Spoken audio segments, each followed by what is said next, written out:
ছাত্র জনতা অভ্যুত্থানের মাধ্যমে সেই দৈত্য সৃষ্টি করে দিয়েছে। যেসব কারণে ইউনূস সরকারের দ্রুত বিদায় চাচ্ছে সাধারণ মানুষ।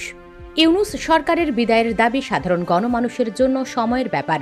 5 আগস্টের পর তৎকালীন স্বৈরাচারী শাসক থেকে মুক্ত হয়ে বাংলাদেশের মানুষ একজন যোগ্য নেতার সন্ধান করছিল। ঠিক সেই সময় বাংলাদেশের রাজনীতির অস্থিতিশীল পরিবেশকে শান্ত করতে ও বাংলাদেশের সাধারণ গণমানুষের দুঃখ দুর্দশা লাঘব করতে এবং একটি সুষ্ঠু নির্বাচনের মাধ্যমে সঠিক নেতার হাতে বাংলাদেশের দায়িত্ব তুলে দেওয়ার প্রতিশ্রুতি নিয়ে প্রধান উপদেষ্টার পদে অধিষ্ঠিত হন নোবেল বিজয়ী অধ্যাপক ডক্টর মোহাম্মদ ইউনূস। কিন্তু দীর্ঘ 1 বছর অতিবাহিত হওয়ার পরও ইউনূস সরকারের প্রধান ও প্রথম প্রতিশ্রুতি অবাধ সুষ্ঠু নিরপেক্ষ নির্বাচনের কথা ইউনূস সরকার উল্লেখ করলেও কবে নাগাদ এই অবাধ সুষ্ঠু নিরপেক্ষ নির্বাচন হবে তা নিয়ে এখনো গণমানুষের মাঝে রয়েছে বিভ্রান্তি। 2026 সালের শুরুর দিকে নির্বাচনের কথা থাকলেও অবাধ সুষ্ঠু নির্বাচনের জন্য কার্যকরী কোনো পদক্ষেপ সাধারণ গণমানুষের চোখে পড়ছে না। দ্রব্যমূল্যের ঊর্ধ্বগতির কারণে সাধারণ গণমানুষের জীবন নাভিশ্বাসে পরিণত হয়েছে। 5 আগস্টের পূর্বে দ্রব্যমূল্যের ঊর্ধ্বগতি নিয়ে সাধারণ গণমানুষের ভেতর যে ক্ষোভ ছিল, অধ্যাপক ডক্টর মোহাম্মদ ইউনূসের আগমনে সাধারণ মানুষ আশার আলো ফিরে পেয়েছিল।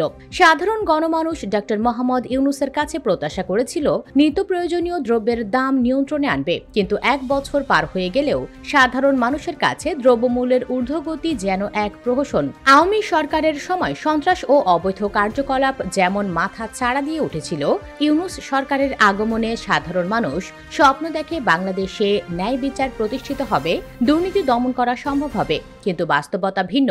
জনগণ দেখছে সরকার ও তার সঙ্গে সংশ্লিষ্ট প্রতিষ্ঠান ব্যবস্থা কিছু বিশেষ গ্রুপের প্রতি অনুকূল। যে বৈষম্য বিরোধী আন্দোলন থেকে এক দফা দাবির মাধ্যমে আওয়ামী সরকারের পতন ঘটে, সেই বৈষম্য যেন ইউনূস সরকারের আমলে আবারও মাথা চাড়া দিয়ে উঠছে। এছাড়া আওয়ামী সরকারের সময় বেশ কিছু উন্নয়নমূলক প্রকল্পের সফল বাস্তবায়ন সম্ভব হয়, কিন্তু ইউনূস সরকার দীর্ঘ 1 বছর ধরে কেবলমাত্র আশার আলো দেখাচ্ছে, কিন্তু এর বাস্তবায়ন নেই। এদিকে নির্বাচন কবে নাগাদ সংঘটিত হচ্ছে সে ব্যাপারে সঠিক কোনো সিদ্ধান্ততে উপনীত হতে না পারায় বিভিন্ন দল বিভিন্নভাবে অবাধ সুষ্ঠু নিরপেক্ষ নির্বাচনের জন্য চাপ দিচ্ছে।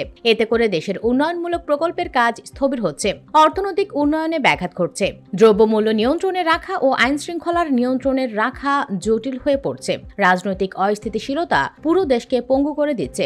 রাজনৈতিক স্থিতিশীলতার উপর নির্ভর করে একটি দেশের অর্থনৈতিক অবকাঠামো। কোনো দেশের রাজনীতি অস্থিতিশীল হলেই সেই দেশের ভাবমূর্তি বহির্বিশ্বের কাছে নষ্ট হয়, যা আন্তর্জাতিক বাণিজ্যের ক্ষেত্রে প্রভাব ফেলে। বাংলাদেশের সাধারণ গণমানুষ চাইছে অবাধ সুষ্ঠু নিরপেক্ষ নির্বাচনের মাধ্যমে যোগ্য নেতার নেতৃত্বের মাধ্যমে বাংলাদেশের অর্থনৈতিক উন্নয়ন, দ্রব্যমূল্যের নিয়ন্ত্রণ ও আইন শৃঙ্খলা নিয়ন্ত্রণে রাখতে এবং সকল বৈষম্য দূর করতে। যতদিন যাচ্ছে ইউনূস সরকারের দেওয়া প্রতিশ্রুতি বাস্তবায়ন না হওয়ায় ইউনূস সরকারের বিদায় প্রত্যাশা করে সাধারণ গণমানুষ।